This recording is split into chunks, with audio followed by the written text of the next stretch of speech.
Assalamu alaikum. Zamung nanane lecture day lecture number 120, and this is about how to convert meter per second to kilometer per hour or kilometer per hour to meter per second. Lecture number 120 ki bamunga da explain ko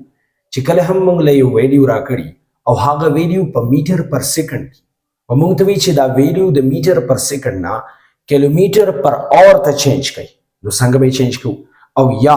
یو ویلیو راکړي په کیلومیټر پر اور کې او دا چینج کړي میټر پر سیکنډ ته نو دا چینجینګ به څنګه کوو نو د دې دواړو په منځ کې چې کوم انټر کنورژن دی د دې لپاره یو سمپل میتھډ دی شارټ ټریک دی هغه شارټ ټریک تاسو زده کړئ په مختلف قسمه ټیسټونو کې یا تاسو چې کوم ډیلی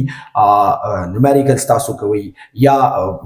په مختلف قسمه لیکچرو کې هم تاسو به کېدلی شي که ټیچرز یې او که سټوډنټس یې چېرته نو تاسو له په مختلف قسمه ټیسټونو کې لکه فار ایگزامپل MDCAT یا ایټا NTS ټیسټونه چې کوم دي په هغې کې هم تاسو له پکارېدلی شي او د 9th 10th فرست ایئر او د سیکنډ ایئر سټوډنټس یې خو لازمي دا ټریک زده کړي اولنی کنورژن په دې کې دا دی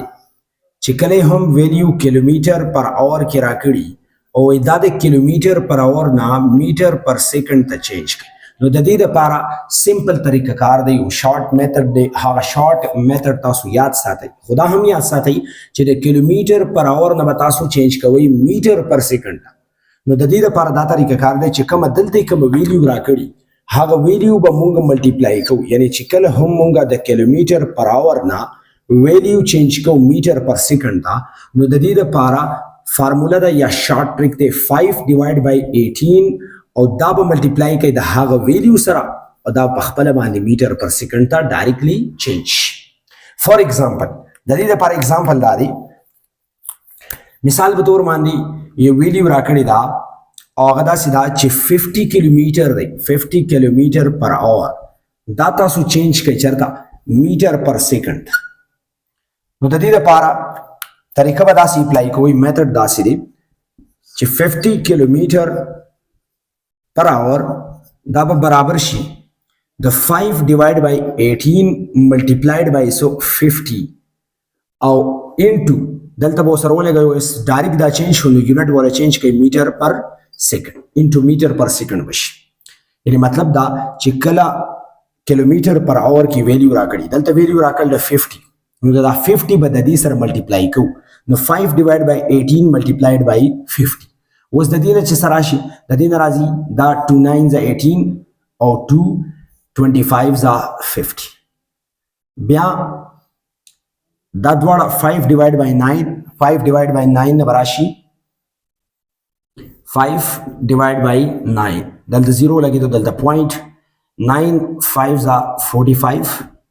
بیا 5 نو د دې نه 0.555 راشي دلته به زه ولیکم سمپل 0.55 ٹھیک شو جی او دا 0.55 ملټیپلای کوي د چا سره د 25 سره دا ویلیو د دې سره ملټیپلای کوم 0.55 ملټیپلایډ بای 25 نو 5 5 ز 25 2 دلته راغی 5 5 ز 25 او 2 27 2 دیزل راغی 5 0 ز 0 2 2 دلته ملټیپلای شو 2 5 ز 10 1 دیزل راغی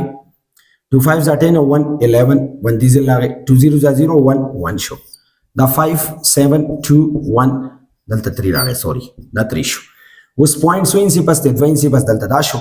دې نه راغی دلته 13.75 میټر پر سیکنډ اوس په دې ځای کې مې دا 50 کیلومیټر پر اور چې دی دا مې ورواړو چینج مې کو میټر پر سیکنډ ته او د هغې نه راغی 13.75 میټر پر سیکنډ ٹھیک شو چې دلته مې ډایرکټ ملټیپلیکیشن وکړو دا ته راغی دا سمپل طریقه کار دی د چا دپاره چې کله کیلومیټر پر اور نه تاسو چینج کوئ میټر پر سیکنډ ته نو چې کومه ویلیو راکړي هغه به د چا سره ملټیپلای کوي د 5 ډیوایډ بای 18 سره دویم کنورژن چې دی هغه دی چې کله تاسو د میټر پر سیکنډ نه چینج کوئ کنورټ کوئ کیلومیټر پر اور ته نو دا کنورژن چې دی دا هم سمپل دی د دې الټه به شي چې کله ویلیو په دې کې راکړي په میټر پر سیکنډ کې او په دې کې درنه غواړي چې کله د میټر پر سیکنډ نه کیلومیټر پر اور ته چینج کوئ نو دا به شي میټر پر سیکنډ کې چې کومه ویلیو راکړي د هغې سره به ملټیپلای کوي 18 divided by 5 او دلته به یونټ شي کیلومیټر پر اور نو چې کوم ویلیو راکړي هغه به د دې سره ملټیپلای کړي د 18 ډیوایډ بای 5 سره به 18 سره به ملټیپلای کوي او 5 باندې به ډیوایډ کوي نو چې کوم ویلیو راشي هغه به په خپل باندې کیلومتر پر اور کی ٹھیک شو جی وس لیټ سپوز एग्जांपल زته کې एग्जांपल اخلم 50 یا 50 میټر پر سیکنډ دی او دا 50 میټر پر سیکنډ ځکه کنورټ کوم چرته کیلومتر پر اور ته نو څنګه به چینج کی د دې لپاره هم سیمپل طریقه کار هم تک ویلیو ور سره ملټیپلای کوي دا به شي 50 meter per second change to kilometer per hour نو دلته به شي 18 divided by 5 multiplied by so 50 او unit به سره سره لګي kilometer per hour دا به شي 5 1 is 5 او 5 10 is 50 10 د 18 سره ملټیپلای کوي نو د دې نه به راشي 50 meter per second دا به چینج شي کیلومتر پر اور ته او د دې چې ملټیپلای کوي دا د دې نه به راشي 180 کیلومتر پر اور د دې نه ویلیو راغله 180 کیلومتر پر اور دا ویلیو چې دا 50 میټر پر سیکنډ ور واوړي نو کنورټ شو 180 کیلومتر پر اور ته نو دا سمپل ټریک دی شارټ ټریک دی په دې سمپل طریقه باندې با تاسو کیلومتر پر اور میټر پر سیکنډ ته چینج کولای شي او میټر پر سیکنډ چې دا کیلومتر پر اور ته چینج کولای شي